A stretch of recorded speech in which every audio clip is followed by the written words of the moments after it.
In this video, we will study industrial sector. Agriculture had dominated the Indian economy during the pre-British period, but some Indian industries enjoyed worldwide reputation. India was well known for its handicraft industries. Like agriculture, India could not develop a sound industrial base under British rule. The poor state of industrial sector during British rule is illustrated in the following points. First, deindustrialization, decline of handicraft industries. British government ने धीरे धीरे Indian handicraft industries को destroy कर दिया था और ना ही किसी मॉडर्न इंडस्ट्री को आने दिया। ब्रिटिश गवर्नमेंट ने डीइंडस्ट्रियलाइजेशन क्यों किया? Let's no.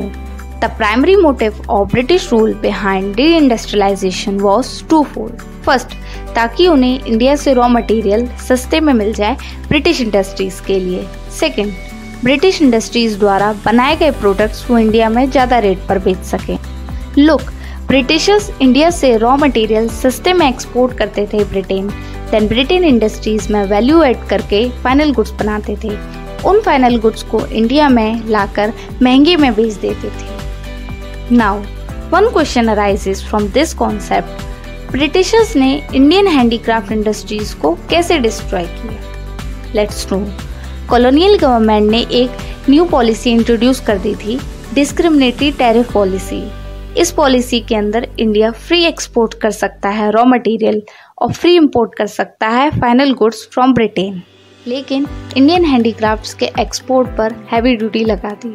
As a result Indian markets में बस ब्रिटेन से बनाए हुए फिनिश्ड गुड्स थे जिनकी प्राइस कम थी इंडियन मेड गुड्स से, क्योंकि वो मशीन से बनते थे, जिससे इंडियन हैंडीक्राफ्ट्स खत्म होती गई डोमेस्टिक और फॉरेन मार्केट में। Now second reason, adverse effects of decline of handicraft industries. Decline of handicraft industries adversely affected the Indian economy in the following ways. First, high level of unemployment. Indian handicrafts के decline की वजह से unemployment बढ़ गया। जो artisans handicraft industries में काम करते थे वो एग्रीकल्चर करने पर मजबूर हो गए, जिससे एग्रीकल्चर सेक्टर बहुत ओवरक्राउड हो गया। Second, import of finished goods. Britain industries द्वारा मशीन मेड गुड्स सस्ते होते थे, इंडियन मेड गुड्स जिसका सामना नहीं कर पाते थे, which led to import of finished goods. Now third reason, lack of capital goods industries. Capital goods industries वो इंडस्ट्रीज होती हैं जो मशीनरी टूल्स प्रोड्यूस करती हैं जिसका यूज़ कंजप्शन गुड्स बनाने के लिए किया जाता है। ब्रिटिश रूल के दौरान इंडिया में ऐसी कोई कैपिटल गुड्स इंडस्ट्रीज नहीं थी जिससे इंडिया में इंडस्ट्रियलाइजेशन हो सके, क्योंकि ब्रिटिशर्स चाहते थे कि इंडिया ब्रिटिश पर डिपेंड रहे फिनिश्ड गुड्स की रिक्वायरमेंट के लिए। Now fourth point, low contribution to GDP.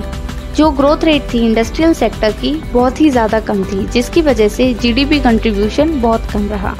Now fifth point, limited role of public sector. उस समय पब्लिक सेक्टर लिमिटेड फील्ड्स में ही था, like railways, power generation, communication, ports, जिसकी वजह से इंडस्ट्रियल सेक्टर और डेवलप नहीं हो पाया। Finally it can be concluded that India remained backward in the industrial sector during British rule.